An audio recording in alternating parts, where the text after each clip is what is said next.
Éternel Dieu, nous te donnons multiples actions de grâce pour ton amour, ta grâce que tu renouvelles chaque jour en notre faveur. Merci pour nous avoir acceptés encore devant ta présence cet après-midi. Et nous te dédions nos cœurs afin que tu résides, Père, afin que tu puisses faire un travail au-dedans de nous. Et tous ces moments que nous allons passer devant ta présence, nous les confions entre tes mains. Nous voulons que tu nous enseignes, parce qu'il est écrit, personne ne sera enseigné par son frère, car tous seront enseignés par Dieu. Nous voulons que l'Esprit enseignant puisse enseigner tes enfants à travers nous qui sommes l'instrument. Père, permets que tous ceux qui sortiront de notre bouche émanent de toi, Seigneur Dieu, afin de pouvoir ramener nos cœurs à toi, Jésus, parce que ce que tu vises dans nos vies, c'est nos cœurs. Tu veux que nos cœurs soient circoncis au moyen de ta parole. Voilà, nous te recommandons ce moment, tout en mettant hors d'état de nuire de puissance des ténèbres. Règne en roi et en maître absolu. Au nom de Jésus-Christ, nous t'avons ainsi prié. Amen. Soyez bénis, bien-aimés du Seigneur. Nous sommes là pour pouvoir continuer avec notre enseignement. Nous allons prendre nos Bibles dans le livre de la Révélation, chapitre 1er. Nous lisons Révélation, Apocalypse, chapitre 1.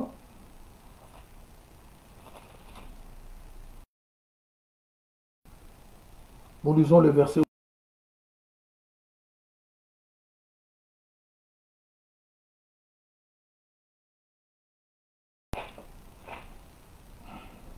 Je suis l'alpha et l'oméga, dit le Seigneur Dieu, celui qui est, qui était et qui vient, le Tout-Puissant.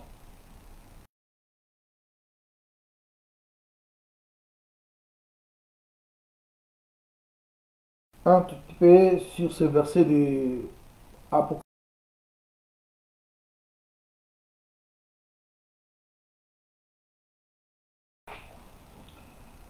Vous savez, on avait dit quelque chose. Vous allez m'excuser, je dois prendre.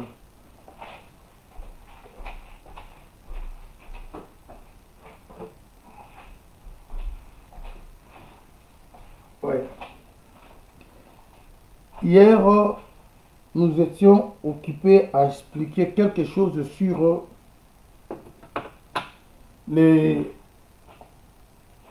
l'homme qui marchait au milieu de 7 chandeliers. Il y a beaucoup de choses à expliquer autour de 7 chandeliers, autour de celui qui marche au milieu de 7 chandeliers. Mais comme nous sommes au chapitre 1er, un chapitre qui semble résumer aussi tous les livres, c'est pour cela que nous vous donnons un peu le goût des choses que nous allons pouvoir expliquer. Mais le temps viendra où nous allons nous détailler sur le chandelier, pourquoi 7 chandeliers et comment le ramener en un seul chandelier, les étoiles, les anges, quand on va commencer à parler sur la lettre qui devait être envoyée ou les lettres qui devaient être envoyées aux églises. Alors, supportez un peu que nous vous disions ces choses de la manière où nous sommes occupés à l'expliquer, parce que le chapitre 1er a fait beaucoup de mélange. Il parle de choses qui concernent le temps actuel il parle de choses qui concernent le temps, les temps passés. Et le même chapitre parle aussi de choses qui concernent le temps à venir. Oh, attendez, je crois qu'on est un peu... Je vais... Pour qu'il y ait un peu de l'espace par rapport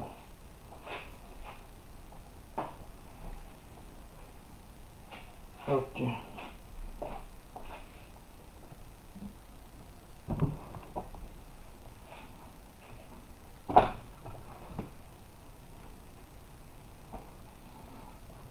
C'est bon.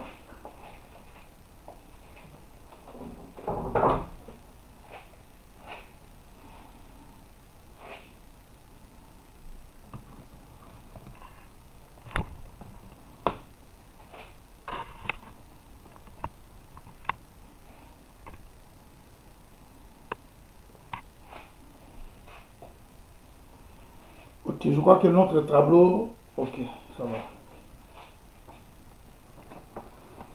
Alors, comme je disais, le chapitre premier, c'est un chapitre qui a présenté beaucoup de choses. Il parle de choses qui concernent le temps actuel. Il parle aussi de choses qui concernent le temps à venir, ainsi que le temps passé. Expliquer quelque chose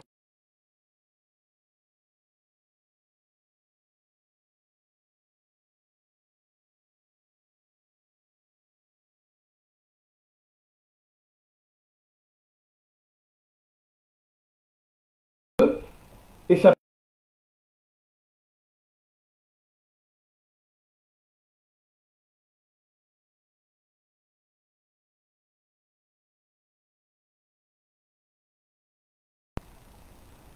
parce que hier, notre démarche était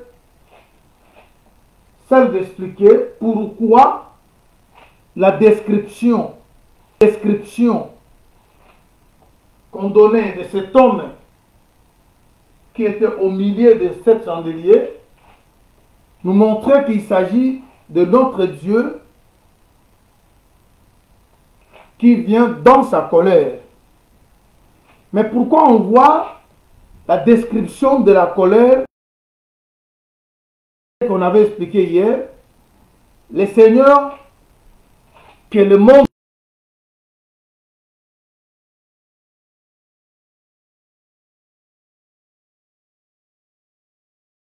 pour que le jugement que le monde attend ne nous arrive pas, parce que ça ne nous concerne pas. Voilà, on avait expliqué que notre jugement se passe au moyen de la parole. Au moyen de la parole. Parce que l'épée qu'on a vu cet homme-là posséder, c'était une épée à double tranchant. Et quand nous sommes partis, on nous dit que l'épée à deux tranchants a pour rôle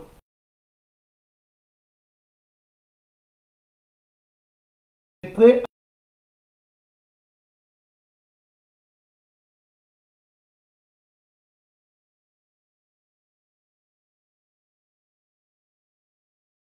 je suis l'alpha et l'oméga, dit le Seigneur Dieu, celui qui est, qui était, qui vient, le Tout-Puissant.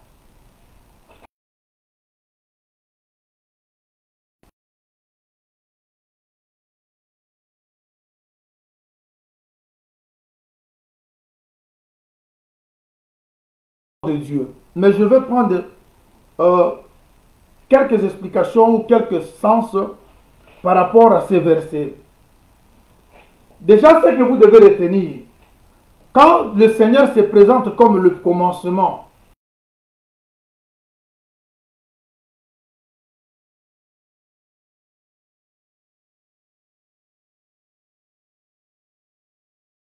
je vous avais dit que il est d'abord éternel.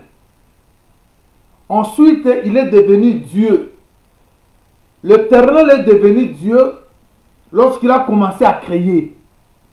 Lorsqu'il a créé les gens qui pouvaient l'adorer, il devient Dieu. Parce que Dieu, c'est ce qu'on adore. Il devient éternel Dieu. Parce qu'il y a des gens qui l'adorent. Maintenant, quand l'Éternel se déclare, je suis l'alpha et l'oméga, le Seigneur se donne, il veut nous parler du temps. Parce qu'il ne pouvait pas seulement, il n'allait pas seulement rester éternel, mais il avait en lui la pensée qu'un jour, il va entrer dans le temps. Mais lorsqu'il entre dans le temps, c'est pour faire un travail. Et ce travail doit avoir un commencement.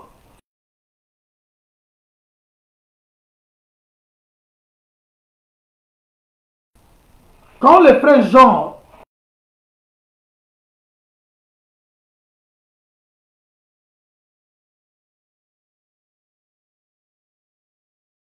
le Seigneur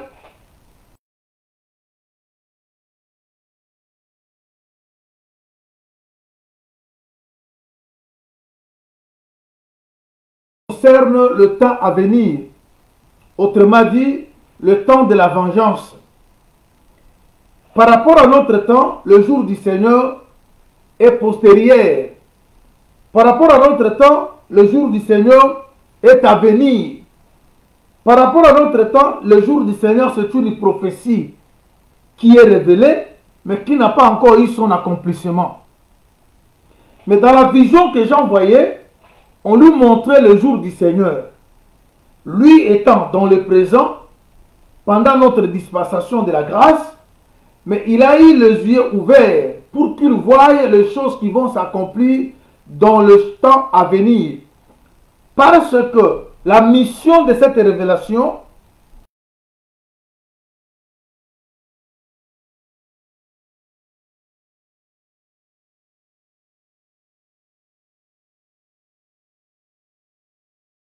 afin de montrer à ses serviteurs les choses qui doivent arriver bientôt.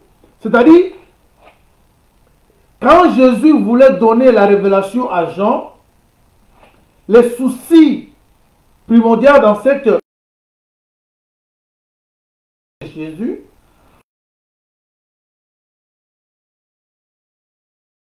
bientôt. Or, les choses qui doivent arriver bientôt par rapport au moment où se trouvait Jean, ça parlait de l'avenir, ça parlait du futur. Et vous le verrez, quand nous allons finir avec notre tableau, vous verrez que cette prophétie, quand Dieu l'annonçait à Jean, c'est pour que Jean voie les choses à venir. Étant dans le présent, mais il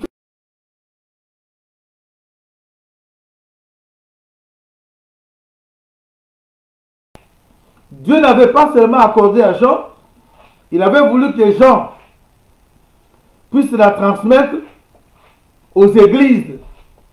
C'est-à-dire, comme toi et moi, nous faisons partie de l'église, c'est-à-dire le Seigneur a voulu que nous aussi, l'église, nous comprenions les choses qui doivent arriver bientôt. Alors, dans ce verset que nous venons de lire, le chapitre 8, le verset 8, le Seigneur Dieu, il se présente de cette manière. Parce que j'ai beaucoup de choses à expliquer par rapport à ça. Il se présente comme alpha. Il dit, je suis l'alpha et oméga. Alpha et oméga, autrement,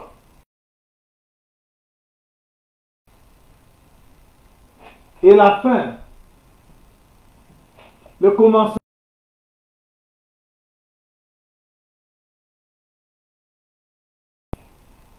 Alors, qu'est-ce qui se passe ici? Je vous avais dit que quand Dieu se présente, il prend cet attribut de l'alpha et de l'oméga, le Seigneur se place dans le temps. Parce que quand vous avez un commencement, et vous avez une fin, ce n'est pas l'éternité, c'est le temps. Parce que l'éternité n'a pas un commencement, il n'a non plus une fin. Mais comment Dieu éternel, il doit dire qu'il est l'alpha et l'oméga. Ce titre de l'alpha et de l'oméga, c'est pour parler d'un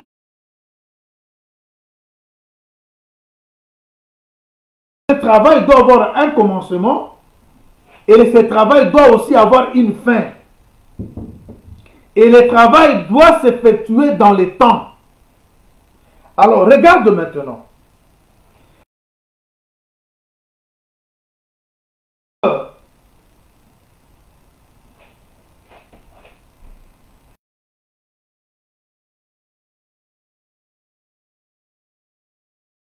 C'est-à-dire, l'éternité avant la création et l'éternité après la création. C'est-à-dire, Dieu, nous sortons parce qu'il appelle en existence ce qui n'existe pas.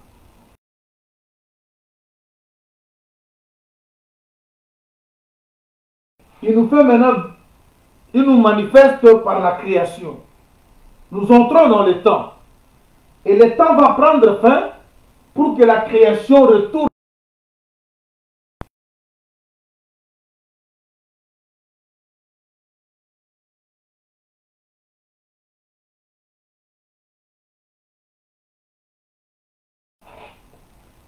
Parce que nous, je vous avais promis que nous allons marcher avec ces livres de l'Apocalypse. Nous allons parler tout en entrant dans Genèse. Parce que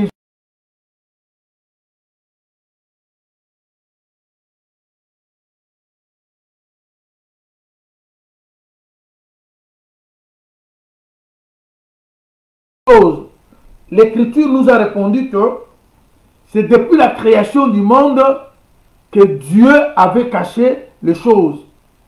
Et les choses qui étaient cachées depuis la création du monde devaient être révélées quand? À la fin des temps. Alors, une écriture dans le livre d'Ecclésiaste, chapitre 3, vous connaissez cette écriture qui dit, il y a chaque chose a son temps. Si vous lisez cette écriture calmement, vous verrez que il y a des choses qui sont opposites.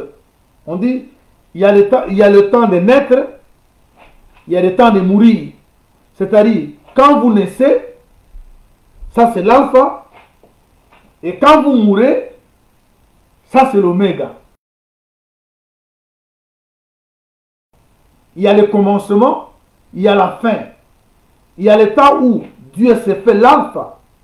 Il y a aussi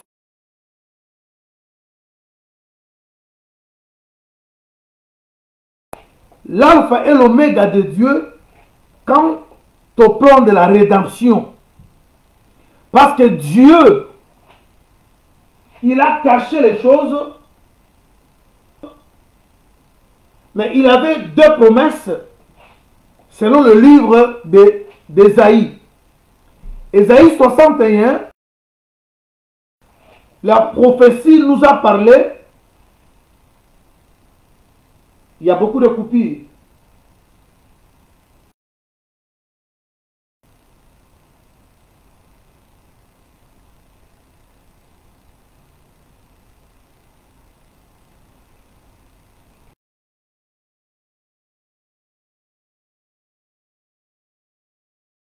Il y a beaucoup de coupures. Alors, ne quittez pas.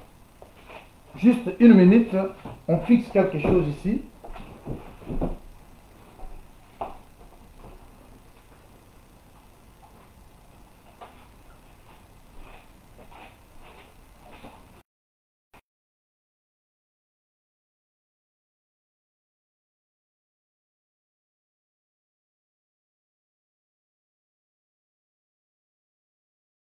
Ça peut marcher. Un instant.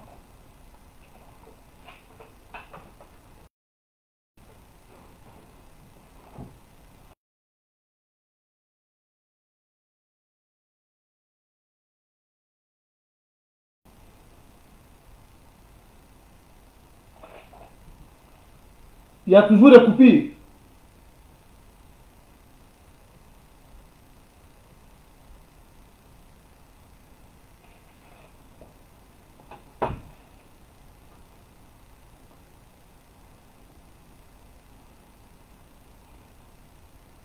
Allô?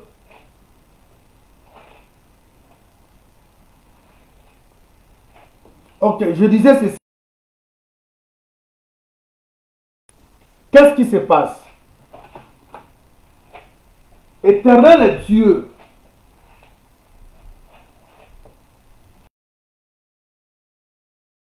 Entrer dans le monde.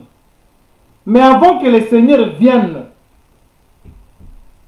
dans le monde, il y a eu deux prophéties. Les prophéties, c'est Ésaïe chapitre 61, le verset 1er au second.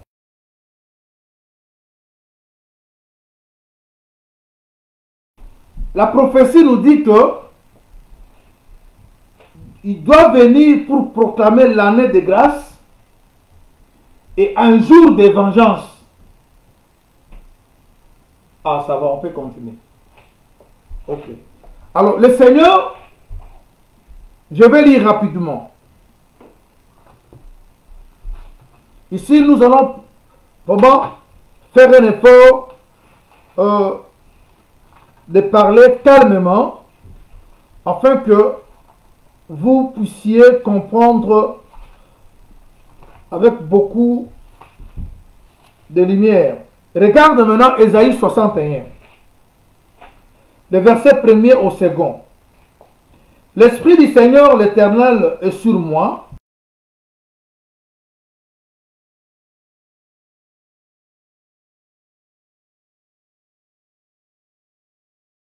pour proclamer aux captifs la liberté et aux prisonniers la délivrance, pour publier une année de grâce de l'Éternel et un jour de vengeance de notre Dieu pour consoler les affligés.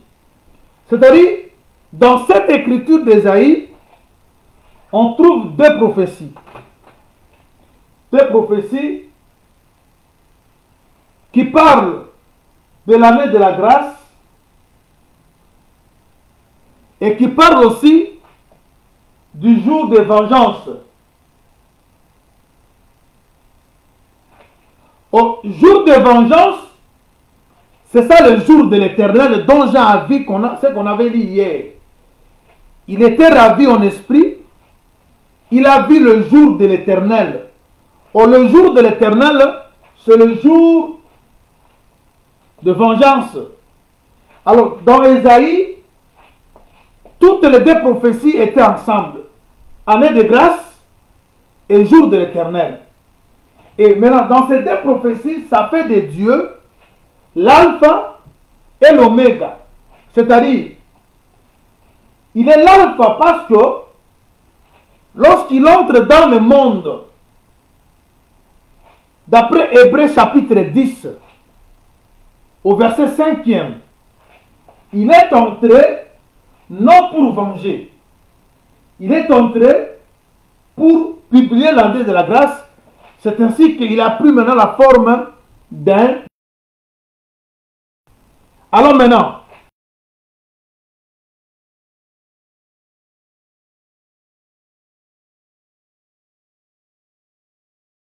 parce qu'il a travaillé comme alpha, et il doit aussi travailler comme oméga pour mettre fin au temps.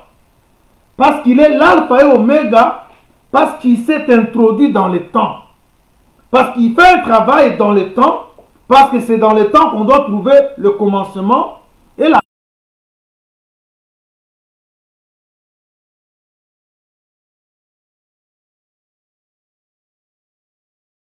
Il commence un travail. Alors le travail qu'il avait commencé, il n'a pas travaillé comme juge, mais il travaille comme avocat.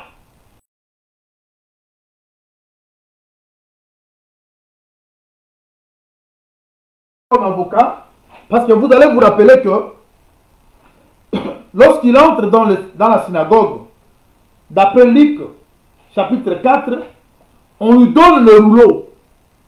Et quel livre? C'est ce livre que je viens de lire. Où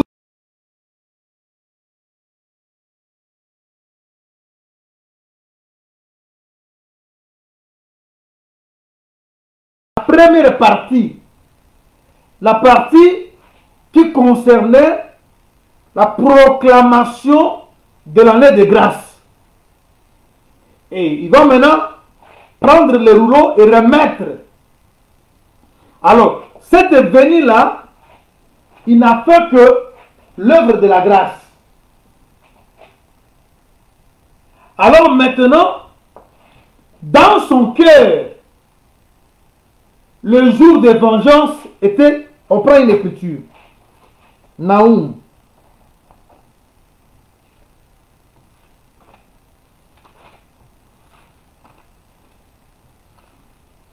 Naoum chapitre 1er.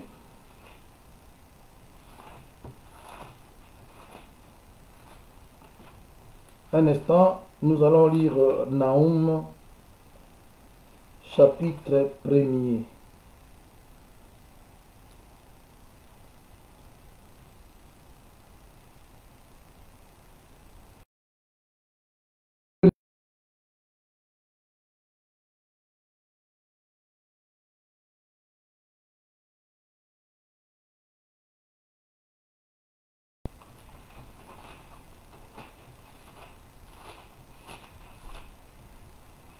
Naoum, où est-ce qu'il est? Naoum.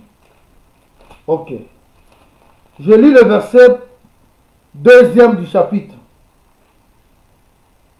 L'Éternel est un Dieu jaloux. Il se venge. L'Éternel se venge. Il est plein de fureur de ses adversaires. Il garde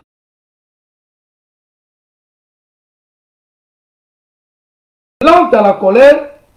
Il est grand par sa force. Il ne laisse pas impuni. L'Éternel marche dans la tempête, dans le tourbillon. Les nuées sont la poussière de ses pieds. Vous voyez? C'est un Dieu rancunier. C'est un Dieu jaloux. C'est-à-dire, il garde dans le cœur rancune de ses ennemis. Dieu, c'est un Dieu qui chasse Caïn et dit, c'est lui qui va tuer.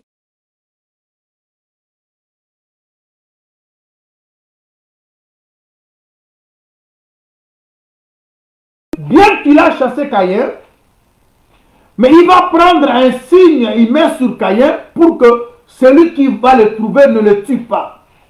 Mais si vous le tuez, le Seigneur promet que Caïn sera vengé cette fois. Et le temps où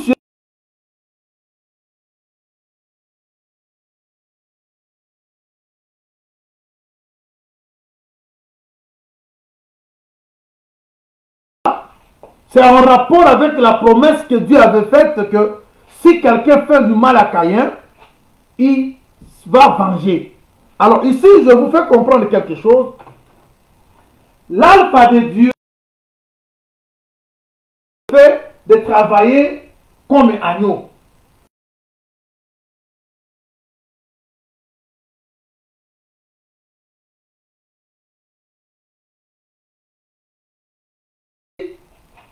C'est la prophétie concernant le jour de vengeance. Mais lorsqu'il arrive, il ne venge pas.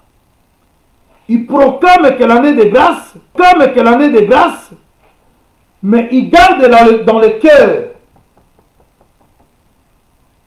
le jour de vengeance. Comme dans son... C'est ainsi qu'il révèle maintenant à Jean.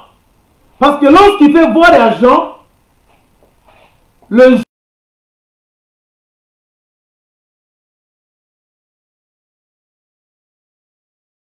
il a dit ceci.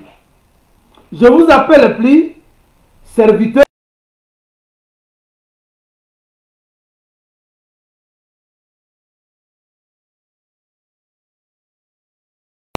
Même les choses qui nous...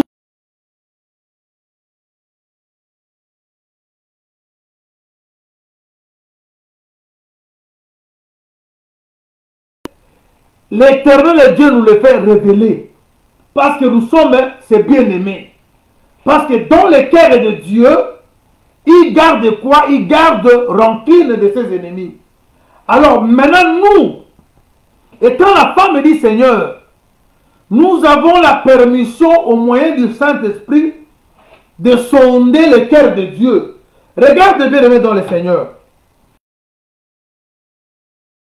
Il va leur parler que l'un de vous va...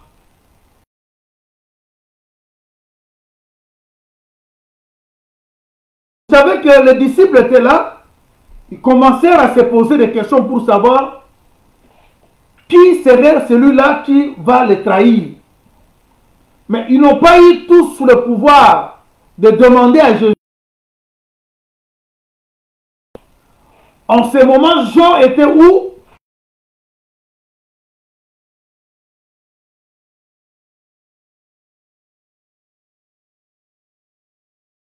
Pierre va lui demander de demander au Seigneur qui est celui-là qui va le vendre.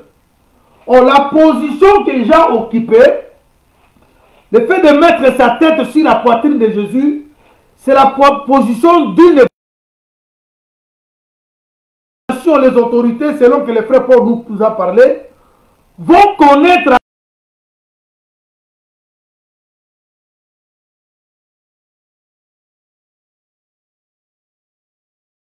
C'est nous qui recevons tous les secrets de Dieu. Même les secrets de la colère, même les secrets de la vengeance qui est dans le cœur de Dieu, il révèle ça à l'Église. Nous ne sommes pas appelés à la colère parce que nous sommes pris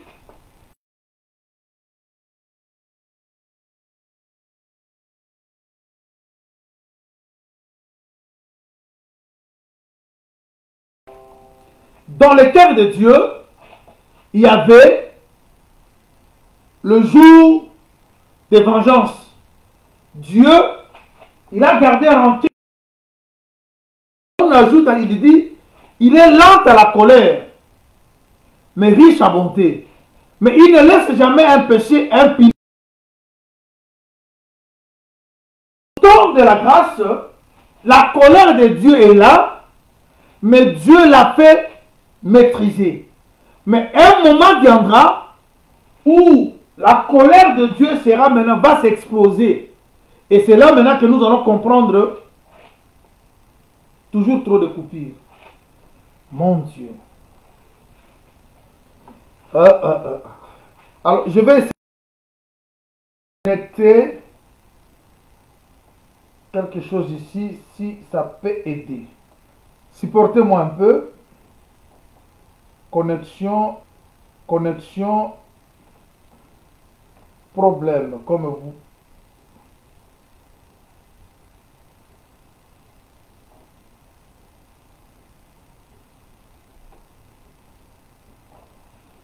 Alors,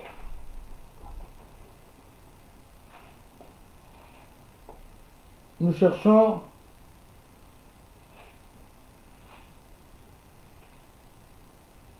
toujours coupure.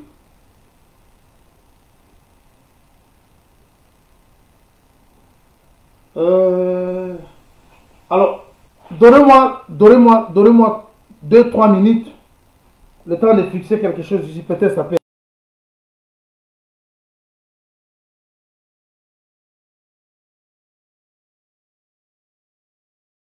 fixer quelque chose.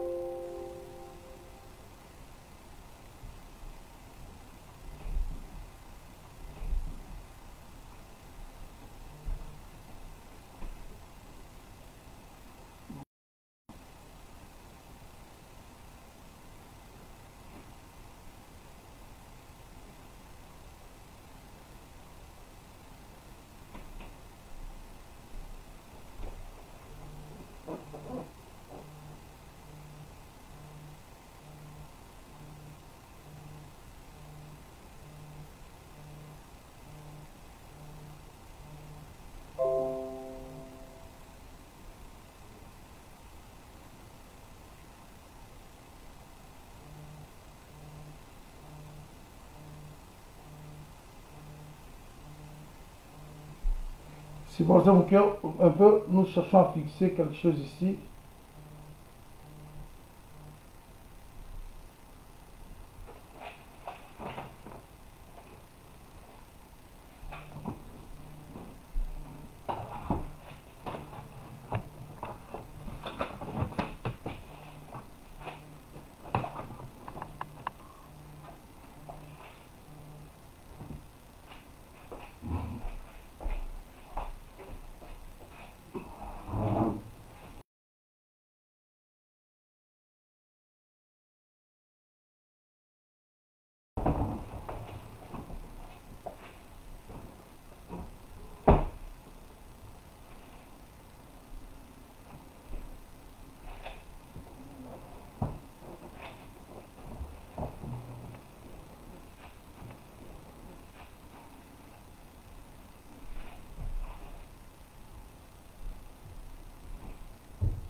J'ai essayé un peu de changer l'appareil.